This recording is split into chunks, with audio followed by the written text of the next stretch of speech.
na akong choice. Ilalabang ko na to. Gagawin ko yun ang dapat kong gawin. No, I'll repeat what I said when I was Senate President. Director, hindi mo kami natibag. Mga kababayan, Senator Alan Cayetano, meron pong banat dito no, kay NBI Director Matibag. Ayon pa po dito sa Senador, hindi mo kami matitibag. Pero bago po natin ipagpatuloy ito, huwag niyo po kalimutang mag-subscribe at i-like po ang video na to. At ito mga kababayan, panoorin po natin ito naging pahayag po ni Senator Alan Cayetano.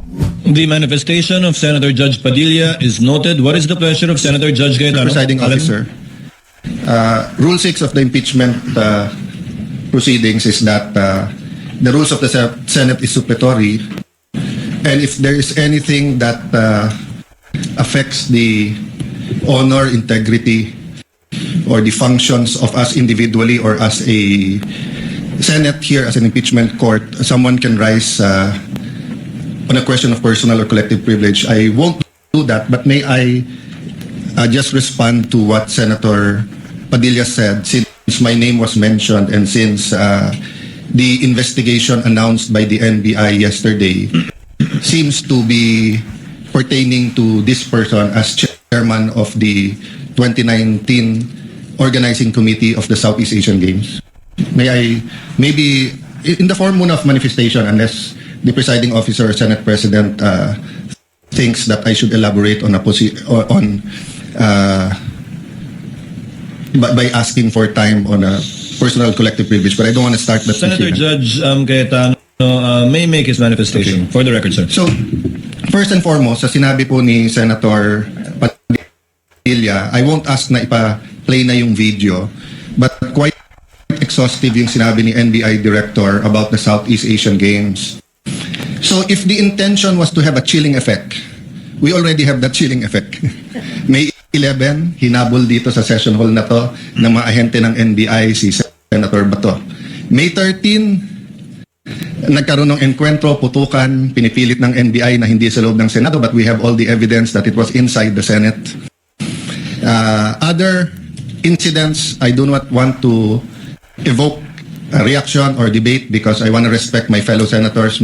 Much of this has been vented in the media, is in court. Director Matibag has promised us that he will give us a warrant issued by the ICC, has promised us that he will hold his agents na nanggulpi ng isang OSAA.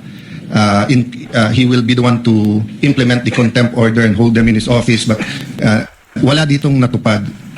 So when I mentioned his name, his position the other day that it was bad taste, walang personal yan. I mean, regardless kung sinong, even if it was a secretary, an alter ego of the president who wrote the prosecution team or the defense team to say, pwede bang next week kasi may seminar, I would have said the same thing, di ba? Na, look at the gallery. Kompleto parati dyan from Congressman Ace Barbers to many Congressman Ridon. I won't name all of you, but you're busy people. But you think this is important, so you take time out and you are here. Di ba? Of course, the prosecution team, you have to be, you are here. We are here, despite of many, many other important things. Not only investigations, not only the flood control, not only the BIR, not only, we're also talking about the nation being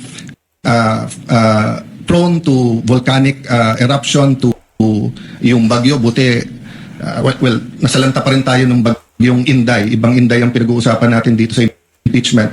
But still, we are here. So it was in good faith that I said, as an example, mukha namang masama kapag kayong isang bureau head. NBI director is a very important position, but it is a bureau. So if a bureau head, and tignan yung invitation, nakalagay sa invitation, or your representative, and we resolved it. So aksidente ba na yesterday, suddenly after I mentioned it, and after during the weekend, many have been talking about na dapat ata hindi 16. So 21 na lang kami ngayon eh. So 2/3 of 21 is 7. Pag nabawasan pa kami ng 3, 13 na lang yon. Pero some will argue, mabawasan lang kami ng 1 o 2, baka 13 na rin yon kasi wala naman half person o 3/4 person. So all of these issues are valid. Question, the chilling effect is there, but am I intimidated? Wala na akong choice. ilalabang ko na to, gagawin ko yun ang dapat kong gawin. Bumaliktad man yung sitwasyon, si President Marcos ang ini-impeach and I felt a certain way, ilalabang ko rin. Chief Justice man ang i-impeach, ilalabang ko rin. But for the record, Mr. President, go ahead and investigate. First of all, that's been investigated many, many times. COA, I'm not sure. I think the Office of the Ombudsman, ang nag-file pa ata, Chief of Staff mo eh. Senator Rob, I'm not sure but parang may kaso na nun. Senator Drilon quizzed us here. I was Speaker of the House but I chose to appear before the Senate to be able to answer all of those questions directly. The SEA Games, paulit-ulit yan. Biktima na ng speakership ng 2019 yan. Nahuli namin yung PR na sinabi kikiam, pinakain daw mga Muslim ng baboy, when it was chicken longganisa na pinakain. Pero nasiraan na tayo sa Malaysia, Indonesia. The SEA Games gave us so much honor. So far, it's still the biggest SEA Games in history. Many of our athletes launched their career, even going to gold medals in the Olympics. Our athletic and our yung aquatic natin center in Clark is one of the best in the world. Ang nagsabi nito yung Israeli coach ng isang foreign team doon. But go ahead if you want to investigate. But I just want to put on record, mukhang misfire. Bakit? Yung sinasabi niyang infrastructure na walang bidding, first of all, the procurement law has many modes of procurement. So don't make it appear sa public na just because walang bidding, may anomalya na to. Okay. Secondly, bakit po sinabing misfire? Hindi po sa I'm referring to the director ng NBI Matibag. I had nothing to do with the infrastructure. The chairman of the committee. In fact, I had to resign from the DFA because I was running for congressman during that time. So dun sa sinasabi ni Director Matibag na may congressional insertion to fund it, it's definitely not me because how could a non-member of the Senate or non-member of the House insert anything? Okay. Dun sa sinasabi niyang infrastructure, it was done by the BCDA. The chairman of the BCDA is one of the closest advisors of the president now. The president of the BCDA is one of the closest advisors and is a secretary now. And he said, medyo kaduda tong kumpanya na nanalo walang bidding. If I'm not mistaken, it's the same company who's making the City Hall of Pasig. So, I mean, if they want to investigate, go ahead. But by mentioning the organizing committee of the SEA Games, ako po chairman nun. At paninindigan ko po na napakaganda nung nangyari doon. At kung may anomalya, ako unang magagalit. So, go ahead. But my point, Mr. Chairman, honorable members of the court, sa prosecution, to be fair sa prosecution at marami akong kaibigan, I've never felt any intimidation from any of you. I mean, you've continued to be either friends or for those who are former friends but friends. I mean, I don't know if nagkamali lang ako but on the first day, I nodded ng konti kay Senator De Lima. Gumanon din siya, hindi ko alam kung na-acknowledge because we were friends once upon a time and this is a court. We owe it to each other to be professional, di ba?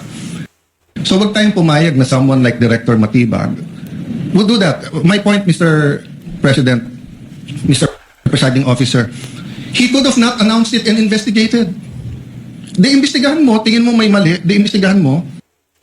But it is unfair to me and unfair to the court that kung kailan siya patatawag siya sa Monday, intimidate mo ako, hindi kita tatanungin sa Monday dahil mag-a-announce ka na iimbestigahan mo. Tapos sasabihin mo may insertion, tapos sasabihin mo hindi liquidated po lahat yun. So, let me talk of unfairness. Hindi ba unfair? Kung ako, babalik na rin ko, sasabihin ko, inimbestigahan ko na rin kahapon eh. Ang sabi sa akin, mainit ang ulo ni Director Matibag kasi may contractor na daw yung binigay na lupa para sa NBI at gusto niya sarili niyang contractor. So, would that be fair to him?